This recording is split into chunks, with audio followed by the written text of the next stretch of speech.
Yo. So, Chet Holmgren got an interview with the three veterans of the NBA. We got the Hall of Famers, Carmelo Anthony, Vince Carter, and the great Tracy McGrady. And it's funny because how fans really missing with social medias right now, right? Especially with the ring culture. Well, in terms of rings, the reason why players, not only in NBA but all over the world, when you talk about basketball, the very fulfilling achievements that you can have as a player and as a team is winning the championship. So you can't just disregard that ring cultures that we have in NBA.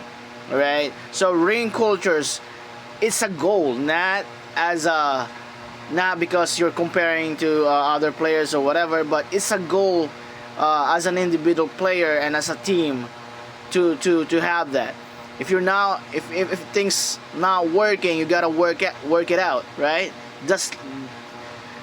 Just like what Michael Jordan did, Stephen Curry as a homegrown players, right? So the same or the similarities of Michael Jordan and Stephen Curry in terms of basketball. That's why they're absolutely great, because they were homegrown players that won a championships. All right, not only one, two, but 4 and 6 championships. So they worked their ass. They absolutely worked their ass. They did not ask for help or a great players to come to their team and help them to win a championship. No. So when you talk about ring, just like Oklahoma City, they're just a kid who won a championship because of their coach, the staff, and their effort to win that championship, and they deserve that. So if you're playing basketball for like 25 years or 20 years, and you haven't win a championship, it's really hard. It's really hard as a player, especially if you are a star player or an all-star player, just like Chris Paul. He's about to have his 20th season in NBA, and still he haven't won a championship and still playing because he's chasing that ring. He should retire right now. He's a small guy, 6 feet, and old. How can you compete in this league where an average of point guard nowadays somewhat like 6'3" and above. So going back on this photo, this is absolutely what can you say about this man? He actually flexed his finals ring in front of the 3 ringless Hall of Famers. This dude is absolutely insane, crazy. This June, who's this one? Hoodie Bronson. You're absolutely a savage to this Hall of Famers, man, by sharing this photo by Holmgren flexing his finals ring. And we know that this Hall of Famers didn't have that ring, but yeah, that's the saddest reality there. Because as a player, me personally, if I'm given the chance to play for that 21 years long in NBA, that 2 decades that I'm playing, I need to strive more to have that goal, being a champion. So I'll never stop whatever I do, whatever I need to do to have that championship. Just like LeBron James did.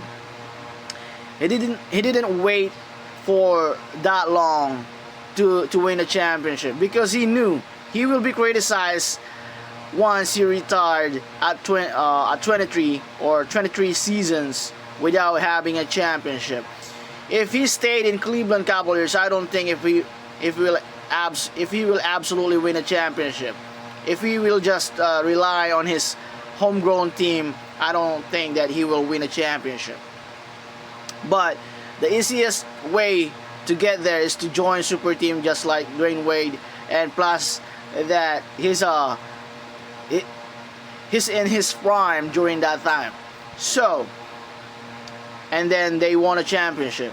That's a strategy, but it's not impressive strategy, because he won a championship by joining a championship team. So it's not impressive for LeBron James. Going back here, man, no one actually noticed that until Hody Bronson Jr. shared this photo saying Chet just flexed his finals ring in front of 3 ringless Hall of Famers. You disrespect these 3 Hall of Famers, Hody Bronson. Just to let you know, you absolutely disrespect them for saying ringless Hall of Famers. Absolutely, you disrespect them. You're a savage. It's funny, you know. I know it's disrespectful, but it's totally, absolutely funny, man. Well, that's how it is, man. And it's sad because LeBron James, Chris Paul still trying to chase. Well, LeBron James trying to, I don't know what he's trying to prove there. You know, he's absolutely financially stable, and he's a great player. He may not be the greatest of all time, because we know that, but I don't understand why keep him playing. You got his son playing in Los Angeles Lakers, you know. I don't think why he's still playing. They said that he's still chasing Michael Jordan's 6 rings. Man, you will never be like Michael Jordan. That achievements of Michael Jordan, it's hard to compete with that. 10 times defensive player of all time, 2-time NBA Slam Dunk champion, 6-time NBA champion, 6-0 in the finals, 2-3-peat in the finals, NCAA champion, Olympic champion. Come on, how many championships that he had since he's playing basketball? 11 championship. Adding that NCAA championship and Olympic championship. So, you know, that's how great Michael Jordan is. And anyway, I just brought up that conversation because we're talking about ring. And yeah, honestly, I can't help myself laughing the moment I saw this post from Hody Bronson sharing this little kid Chet flexing his finals ring in front of ringless Hall of Famer. Man, you absolutely savage. You're ringless, man.